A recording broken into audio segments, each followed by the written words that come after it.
আর যাকে তাকে রোহিঙ্গা বলে দিচ্ছে, যাকে তাকে বাংলাদেশি বলে বাংলাদেশে পুশ করে দিয়ে এসছে, পুশ ব্যাক করে দিয়ে এসছে, আমাদের জানায়নি।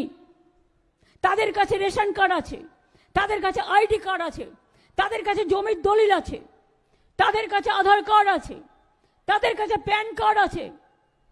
সব থাকা সত্ত্বেও কেন কেন এই অত্যাচার? ডাবল ইঞ্জিনের নেতারা বলছে 1.5 কোটি নাম্বার দিয়ে দাও সব রোহিঙ্গা। আরে কোত্থেকে এলো এত রোহিঙ্গা? এই ইতিহাস পড়েছে না ভূগোল পড়েছে?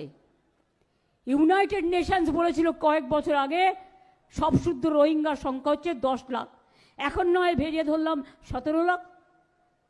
সে বলছে 1.5 কোটি লোকের বাদ দিয়ে দাও নাম, সব রোহিঙ্গা। আরে রোহিঙ্গা খায় না, মাথায় দেয় বাংলায়?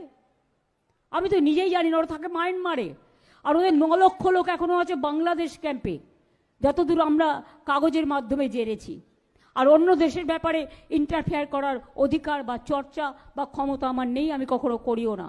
ভোটার লিস্টে কারো নাম থাকবে না, আইডি কার্ডেও হবে না, এপিক কার্ডেও হবে না, আধার কার্ডেও হবে না, প্যান কার্ডেও হবে না। গুজরাট থেকে বসে ঠিক করছে লিস্ট।